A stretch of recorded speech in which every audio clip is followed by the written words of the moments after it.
محبتوں میں جنگ ہوتی ہے، نفرت ہمیشہ ہار جاتی ہے، جیت ہمیشہ محبت کی ہوتی ہے۔ نفرت کے مقابلے میں کبھی نفرت مت بانٹو، نفرت کے مقابلے میں محبت دینا سیکھو۔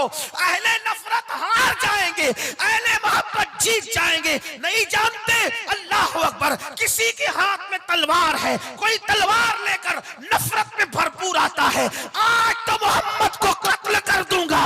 کسی کے ہاتھ میں تلوار ہے، کسی کے ہونٹوں پہ دعا ہے، اللہ عمر کو ایمان نصیب فرما۔ دیکھو نفرت ہار گئی، محبت جیت گئی۔ تلوار ہاتھ میں لینے والا قیامت تک کے لیے غلام بن گیا۔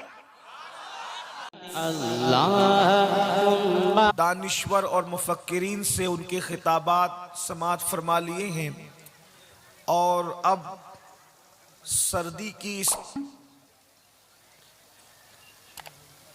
طویل رات میں، بلکہ رات کے آخری پہر میں آپ اور ہم سب یہاں پر موجود ہیں، لیکن میں آپ سب کی ہمت کو اور داد کو سلام پیش کرتا ہوں کہ رات کے آخری حصے میں بھی آپ ایسے جذبے کے ساتھ بیٹھے ہوئے ہیں کہ یوں لگتا ہے جیسے مغرب کی نماز کے بعد یہ مجمع یہاں موجود ہے۔ یقیناً جہاں بھی جاتے ہیں لوگ محبت دیتے ہیں، لیکن بعض علاقے والوں کی محبت مجھے ایسا لگتا ہے کہ آخری دم تک میرے سینے پر نقش رہے گی۔ ان میں سے ایک آپ کی محبت بھی ہے، لیکن میں آپ کی محبت کا ناجائز فائدہ نہیں اٹھاؤں گا۔ بہت مختصر میں اپنی گفتگو کو اختصار کے ساتھ پوری کرنے کی کوشش کروں گا۔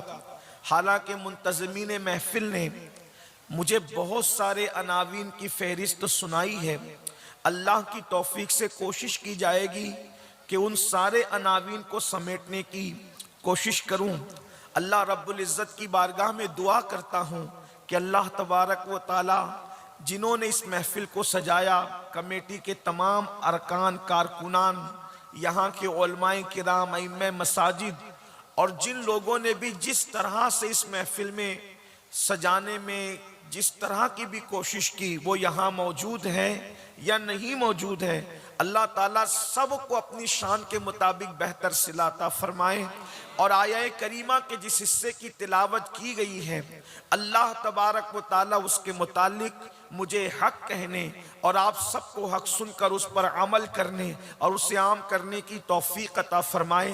بہت جلدی سے بغیر کسی تمہید کے یا بہت مختصر تمہید کے ساتھ کچھ گفتگو پیش کرنا چاہتا ہوں، بہت توجہ سے آپ سنیں، اور مختصر ہی بات ہوگی لیکن آپ اخیر تک میرے ساتھ رہیں تو بڑی نوازشات آپ کی۔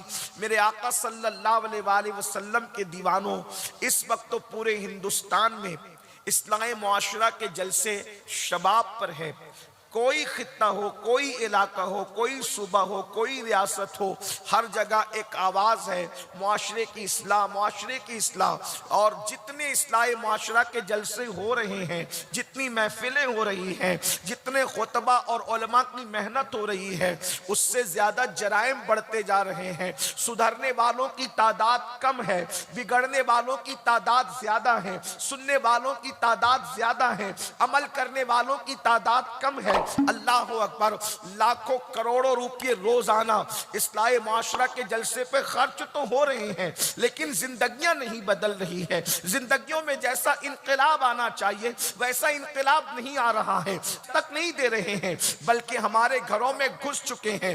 وہ کون سا گناہ ہے جو مسلم معاشرے میں موجود نہیں؟ رونا روتے رہیے، راتیں گزر جائیں لیکن بات کبھی ختم نہ ہو۔ مثال کے طور پر بے نمازی پن کا جرم اگر دیکھیں ہمارے معاشرے میں موجود ہے، جاہلوں کی بڑی تعداد دیکھیں ہمارے معاشرے میں موجود ہے، عورتوں کی بے پردگی کا معاملہ دیکھیں ہمارے معاشرے میں موجود ہے، چوریوں کا معاملہ دیکھیں ہمارے معاشرے میں موجود ہے۔ مسلمانوں، حد تو یہ ہے کہ جمعہ کے دن مسجدوں کے اندر چپل تک چوری ہوتے ہیں۔ اندازہ کریں، جو قوم جمعہ کی نماز میں چپل چوری کرے، اس قوم کے کی حالت کیا ہے سوچو تو صحیح، اس قوم کی کیفیت کیا ہے، اس قوم کے معاملات کیا ہے.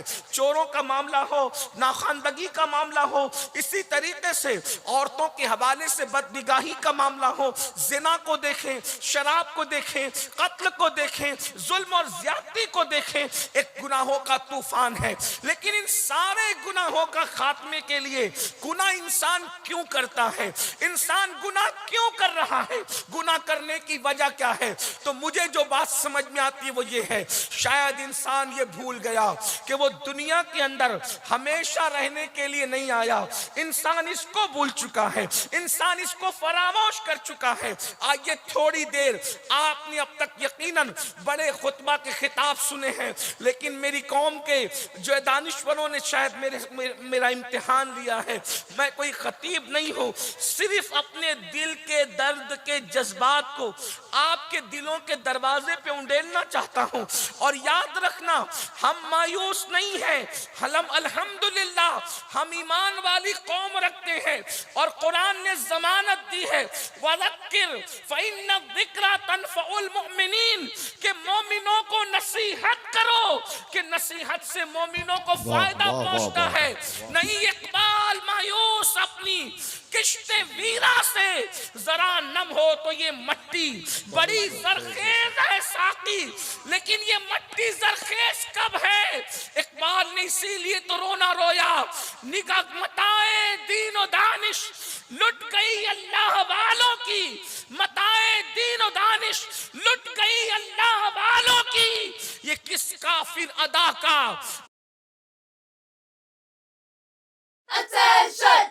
اللہ اکبر. جب اللہ والوں کی متاع لٹ جاتی ہے تو حالات یہی ہوتے ہیں. ہم گناہ کیوں کر رہے ہیں؟ اللہ اکبر. لوگوں کے سامنے نیک بننے والے، لوگوں کے سامنے متقی بننے والے، لوگوں کے سامنے پرہیزگار بننے والے. سوچو تو صحیح، سی سی ٹی وی کیمرے کی زد میں انسان ہو تو کھایا ہوا گٹکا بھی نہیں تھوکتا. اگر لوگ دیکھ رہے ہوں تو آدمی بڑا لقمہ بھی منہ میں نہیں ڈالتا. اور اللہ دیکھ رہا ہے اور انسان زنا کر رہا ہے، اللہ دیکھ رہا ہے انسان شراب پی رہا ہے، اللہ دیکھ رہا ہے انسان چوری کر رہا ہے، اللہ دیکھ رہا ہے انسان کسی کا حق غصب کر رہا ہے، اللہ دیکھ رہا ہے رشتہ داروں کے ساتھ ظلم ہو رہا ہے، اللہ دیکھ رہا ہے بیوی پہ ظلم ہو رہا ہے. وجہ شاید انسان یہ بھول گیا کہ مجھے مرنا ہے، مجھے موت آنی ہے. انسان بھول گیا.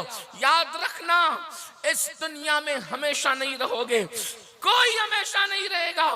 قرآن کہتا ہے کل من علیہا فان، سب فنا ہو جائیں گے، وَيَبْقَى وَجْهُ رَبِّكَ ذُو الْجَلَالِ وَالْإِكْرَامِ، اللہ کی ذات کے علاوہ کوئی باقی نہیں رہے گا.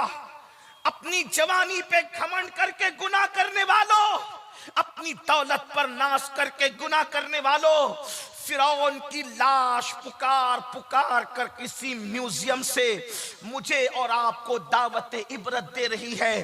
جب کوئی خدا کے قانون کو پیروں تلے رون دیتا ہے، جب کوئی اللہ کے قانون کو پیٹ کے پیچھے ڈال دیتا ہے، تو میرا اللہ اس کو کیسے دعوت عبرت بنا دیتا ہے. آج تک فرعون کو قبر نصیب نہیں ہے. قبر، فرعون موت بھول گیا تھا، فرعون کو موت یاد نہیں تھی. اس نے دولت کے نشے میں، طاقت کے نشے میں موت کو بلا دیا تھا. اور آپ بھی وہ غلطی کر رہے ہیں. کب تک موت سے بچو گے؟ موت سے نہیں بچ سکتے. قرآن کہتا ہے اینما تکونوا یدرککم الموت ولو کنتم فی بروج مشیدہ، اگر تم مضبوط قلعوں میں جا کے چھپ جاؤ تو بھی موت سے تم بھاگ نہیں سکتے. مضبوط قلعوں میں بھی موت آ کر کے رہے گی. اپنی بہنوں سے بھی کہتا ہوں موت آئے گی، موت کو مت بھولو. اور مرنے کے بعد اپنی قبر میں اکیلے جانا ہے. نہ وہاں کسی کی دادا گیری چلے گی، نہ کسی کی بابا گیری چلے گی، نہ گنڈا گردی چلے گی، نہ بابا کوئی دادا گیری بابا گیری نہیں ہے. وہاں صرف اور صرف ایمان کے بعد نیک اعمال کی پرشش ہے، اور اللہ نے بھیجا اس لیے ہمیں، دنیا میں آنے کا مقصد قرآن بیان کرتا ہے، الذی خلق الموت والحیات لیبلوکم ایکم احسن عملا، کہ ہم نے زندگی اور موت کو پیدا کر کے تمہارا امتحان لیا ہے کہ کون تھوڑی سی زندگی کو پا کر اچھا عمل کرتا ہے۔ تھوڑی سی زندگی کو لے کر کے آئے ہو، بہت تھوڑی زندگی بہت تھوڑی لے کر آئے ہو، بہت